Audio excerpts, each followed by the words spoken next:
good strategy to start the day by offering a cup of coffee. Wake with a cup of coffee. Yes. Yeah. Maybe it is. Yes, I have experience in this, I can assure you. But, and a good view, of course. Well, it's beautiful, it helps. isn't it? It helps. This is a wonderful place you've brought me to. Yes, it Yeah. is. Special place. Yeah, and I had the most wonderful night. Yes. And I went for a walk this morning in my pyjamas. I heard someone go out and I did like this, Yeah, but I didn't see that. And I didn't scare the animals either. Hi, well, I'm here in Sweden and with my good friend Life is Awesome Helena. And if you followed my blog and my channel, you will have seen Helena occasionally. We meet sometimes and invariably we behave like little children and we have a lot of fun. But behind that is actually something a little bit more serious about this RV life that we live. And I thought Helena's interviewed me a couple of years ago on her channel, Life is Awesome on YouTube, the link will appear. But I've never actually interviewed Helena. I've just done crazy stuff with her, basically because I want to make her laugh. You know, that's what I like to do. And she's easy to make laugh if you do that crazy stuff. But we're going to come round now really and see a little bit more about why Helena took up this RV life. So thank you, Helena. Your RV is actually in the workshop today, isn't it? Yes, yes. Yeah, why is that then? I'm getting a diesel heater. Yeah. I'm all about everything should work if you want to free camp. That's true. My RV has a diesel heater. Yours had gas heating, didn't it? From Yes. Truma, which I remember you told me when It we actually first works, met. but you have to fill that up all the Yeah, time. So. and you said to me it's not the Truma, it's the traumatic, the trauma.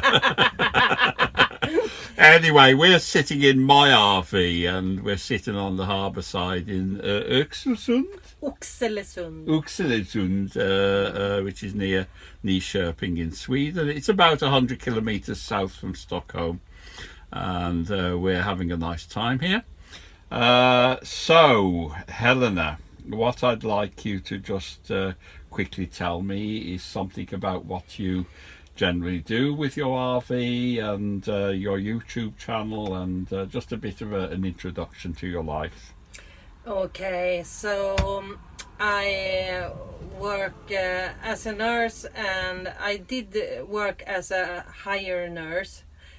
Did we say what the name was? I think in the UK they call it a staff nurse, Yeah, in staff nurse. church. Yeah. So that's why I took up RV life, but I did live on wheels before. Yes, we'll come to that later. Yes, but I chose to have an RV just because I wanted to live in my own home wherever I am. Mm-hmm. And when I started to have this lifestyle, it was like freedom. It was much greater than I actually thought it would be. I thought it would be just a good way to live when you work around the country. But now I will not go anywhere without my RV. Now I actually had to do that today. Yeah, and that's what people don't understand about us full-time, or people who spend a lot of time in the RV, is that it really is freedom. Yes, I can decide where I want to sleep, and often when I know I'm going to do something tomorrow, I might park my RV closer, or like now when we had the COVID thing, I like to be in the nature because the energy is good for you, and you get more harmonic, and because I started to play accordion, and that is noisy. Yeah, well, perhaps we'll put in a bit of footage with the accordion, because I play the accordion as well, and maybe I'm to blame that she started. And also we might talk about this harmony and energy as well a little later. Anyway, you mentioned there you weren't always in an RV, so I'd like to turn the clock right back. I know that when I first met you, I was looking about your channel, and there were loads of newspaper articles about you and something you had before the RV. So can you tell us what that was and why you did it? I actually built a tiny house on wheels. So I lived on a small island with, you call it island? A small property, I can say. A parcel of land, yes. Yeah, and I had a house there. But I have a thinking of living a simple, minimalistic lifestyle where I have everything. So my solution then was a tiny house. A tiny house on wheels. You cannot drive far, but you can move it. Yeah. So my thinking was hire out my house, my property, and then take my tiny house and arrende. Do you know what that is? So you hire a land. Yes. And then I could live there. Rent a piece of land. Yes. So, well. And off-grid was the word you used. Yes, off-grid. I want in this property I have had chickens, and I grow a lot of things, and I did a greenhouse in front of my tiny house, and but when I started as a staff nurse, I wasn't home, so I couldn't do anything with it. But the land was too small because I couldn't do the farming I wanted for the chickens and everything to go around. So I actually decided to sell it, and then I took my RV, and I also sold my tiny house. But I lived in that for a couple of years, and it was great. But you couldn't drive away. You didn't get that freedom if you put it on a place and then you stay there for a couple of years. Well, just coming back to when I met you, which was interesting. I didn't meet you here, which is your hometown. I met you in Piteå, which is right up near the Arctic Circle, near the border with northern Finland. And that maybe had something to do with why you changed to an RV. Why were you up there? Yeah, actually, I worked as a staff nurse in Luleå. Yeah. And Piteå, that's where I have my relatives. So every time I was free, I went to Piteå. And 60 kilometers up is Luleå. So I actually started to work there so I could be closer to relatives there. Plus, you met me as well, so that wasn't the plan. You weren't planning on that, were you? Yeah. But anyway, you planned it for me, and I'm happy for that. Well, that brings me to my next question, because it was quite spooky. People who watch my channel know my story, and I just mentioned that I lost my wife, who was German but of Swedish origin, funnily enough, in her family history, to cancer 4 years ago. And I used to learn a lot about psychology and stuff with my wife, and I used to like to talk about that, and that's what we immediately found we had in common, was we liked to talk about philosophy and psychology and stuff. And that's the reason we've kept meeting now and again at various times. And we were just talking about these resonances and energy, feelings of energy, and a lot of people with RVs I meet who live this life are interested in this. And we just had a spooky experience parked in the woods, didn't we? That was awesome. Yeah, we should put a little bit clip in now where a deer came up, and the deer was absolutely interested in us. And we thought maybe, he can feel that we... Maybe it's the energy, because we actually try to keep the energy up, and we talk really high frequency. Yeah, because we things. both meditate. We have totally different ways of doing it, but we both meditate, and we've both been to conferences on this kind of thing. Right, so I know that you do a lot of research on this, and obviously you come from you're involved in psychiatric care as well, so you know you have a lot of things in common with the psychology.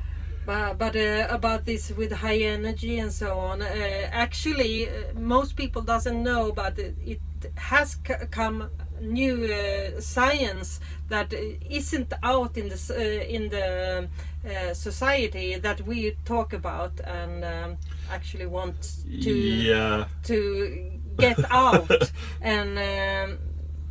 Yeah. Well, it's why we're so fascinated, because it is fascinating. Yeah, I held my wife's hand while she died, and I used to be a materialist before that. I have a physics degree, and I changed my mind because I felt something in that moment. And now with quantum physics and a lot of cutting edge hypothesis in that field, actually explaining a lot of things.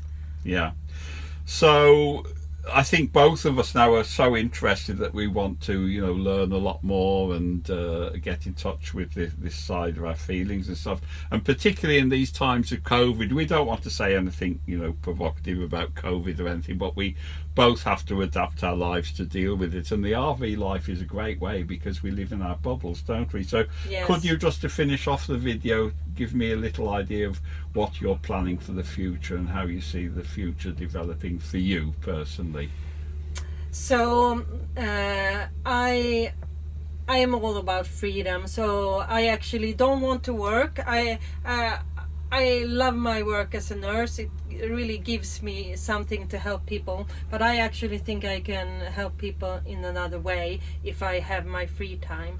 So what I am doing now is trying to get a future where I don't have to work. I can work if I want to, but I shouldn't have to.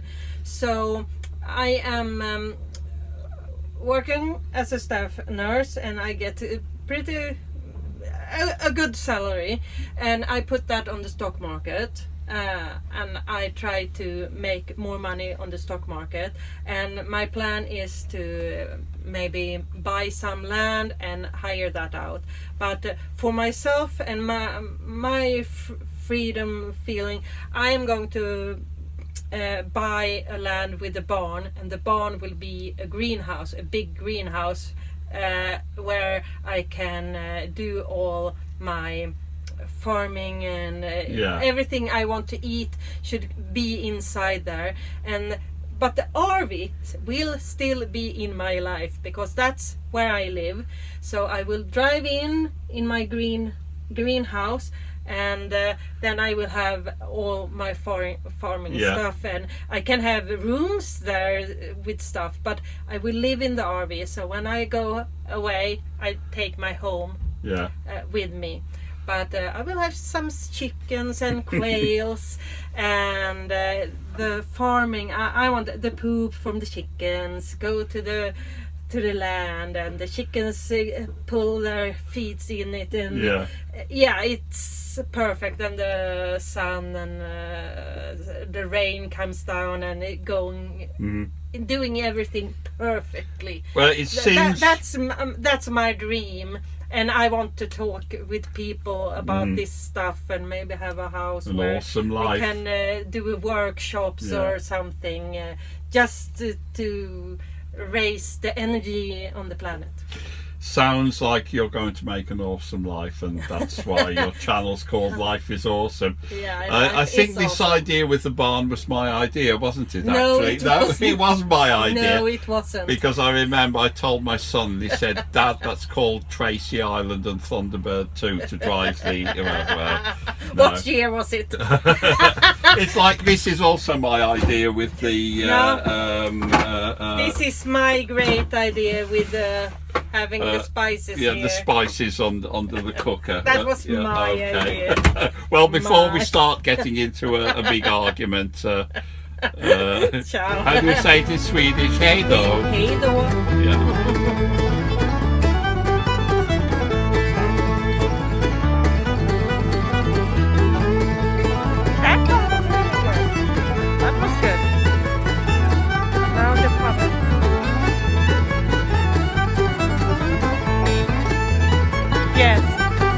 one.